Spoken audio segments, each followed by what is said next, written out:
So it's Labor Day weekend, 2021. It's a Saturday. My wife is on a retreat. I have no obligations for today, so I do have a bike. So let's go riding. I have no idea where I'm going to go, but let's go.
So it looks like I'm going to take you to the Sangre de Cristo Mountains. So Blood of Christ Mountains, and we'll talk about that when we get there. But I'm also going to take us by the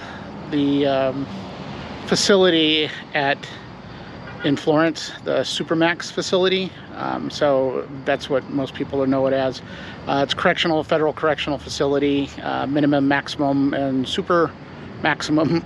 All right, but first I need breakfast. So we're going to go to the Two Sisters restaurant here in Florence. It's my typical place to go to. It's really great. So we'll see you inside.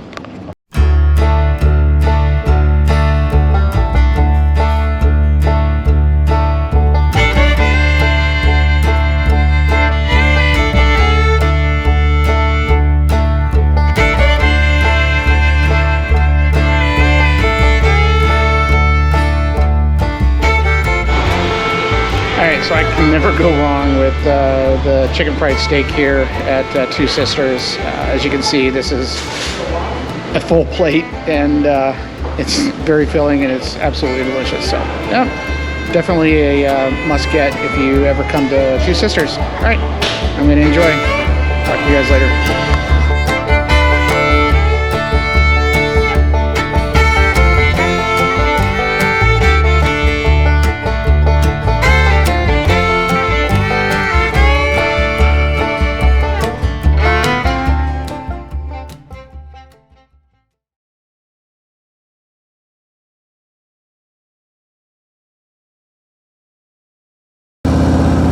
As I said, there's 4 different facilities within here, and again, the SupoerMAX is one everybody knows about. It's got over 300 people in there, and some of them cycle in and out. The idea is they're only supposed to be there for 3 years, but there's some people that will just never leave. And there's also an area known as Bombers Row, infamously known as Bombers Row, where it's got people like chronicles from the Oklahoma City bombing. It's got an individual from the Twin Tower bombing. It's got the Olympic bomber, which happened in Atlanta, and it's also got Ted Kaczynski, the Unabomber. And there's been other ones as well, like the shoe bomber. He's been here. I don't know if he's still here or not, but this is the facility that you can see coming up here on the left, and it's a pretty large complex. I think it's like almost 50 acres, so it's a very large facility, correctional facility. And yeah, for the people that are in the SupoerMAX, they get basically 1 hour a day of getting out of their cell for exercise or whatnot, assuming they behave, right? And otherwise, they're in their cell for like 23 hours a day and isolated from other inmates. Now, there actually was, believe it or not, a murder in the SupoerMAX.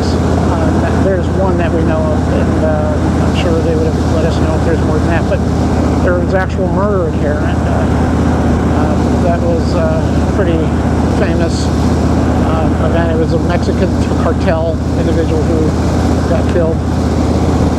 Anyway, something you wouldn't really expect at a SupoerMAX. So that's it. And you can see that they're pretty tight on security. There's multiple layers of fencing and preventative measures. So, okay, that is the SupoerMAX. That is the Federal Correctional Complex in Florence. And next thing we're going to do is we're going to go up towards Silver Cliff, and we'll talk more about that then.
So we're in the thriving metropolis of Wetmore, which is just a junction between Florence, Westcliffe or Silver Cliff, and Pueblo.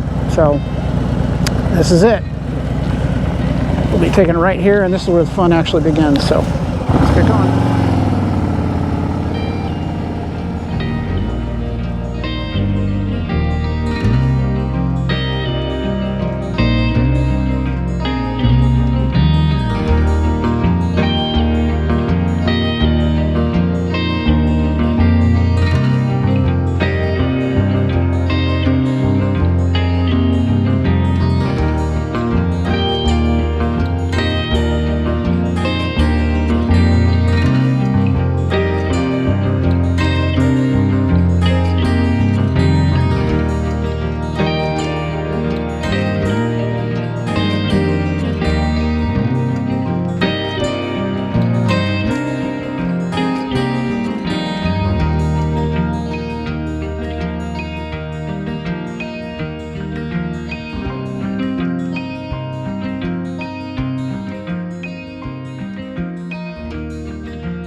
we're gonna stop for a quick battery change break. I want to get back home before the storm hits, but I actually have never been in the visitor center here in Cañon City. Every time I come to this little park, a Veterans Park, it's always closed, so I'm gonna go check that out.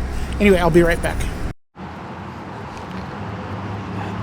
So I didn't actually videotape inside of the visitor center, but as I mentioned, I've never seen the visitor center open, and so I went inside today. It's just a little log cabin area that's got a lot of the typical touristy stuff. Talking to the individual, who very helpful, really nice guy, he was telling me that a lot of people that come in there are tourists from out of state, all over the world actually, and they're mostly interested in things like the Royal Gorge Bridge or the actual train, which a lot of people take the train ride on up and down the Royal Gorge. So definitely a touristy thing, but a really cool thing. I mean, there's a lot of touristy stuff here in Colorado, but it's steeped in history and it's really cool. It's not, you know, just like some man-made structure like the Eiffel Tower, where that seems to just be the only reason why it exists is to draw people in, and you know, it's kind of a touristy thing now. So, but yeah, so Colorado is steeped in different types of history, and there's a lot of cool stuff. But again, there's a lot of pamphlets in there about all the different activities that most tourists are interested in checking out. He did hook me up with this map. This is actually free. It's one of these. It's a hard. It's not a hard plastic, but it's a plastic map. It's for the state of Colorado, bicycle and scenic byways, and definitely going to take advantage of that. You know, it's very sturdy, so I'll be checking that out, see if there's any places that I've missed as far as motorcycle rides.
Did stop at the Harley Davidson, Pikes Peak Harley Davidson, and the only thing that was really going on is that they were having some writing lessons for new students. So it was kind of cool to actually watch. So it just shows when you're watching it how far you actually come, because those guys were pretty raw, but obviously eager to learn. So that was awesome. I didn't show you, I know that the batteries ran out, so the rest of the stuff that you missed is Colorado Springs, which if you've watched any of my videos, you've seen plenty of times, so you know, it's not that big of a loss. Anyway, had a great day. Did get hit with the rain a couple times. I'll show the route. It won't be today's route. I've saved it in the past, so I'll post that. But I had a fantastic time, and yeah, so I'll see you on the next one. Thanks for joining. Make sure you do the subscribe. Make sure you hit the like button. And if you have any questions, please respond in the comments. Or even if you just like this video, just let me know. All right, thanks again, and see you next time.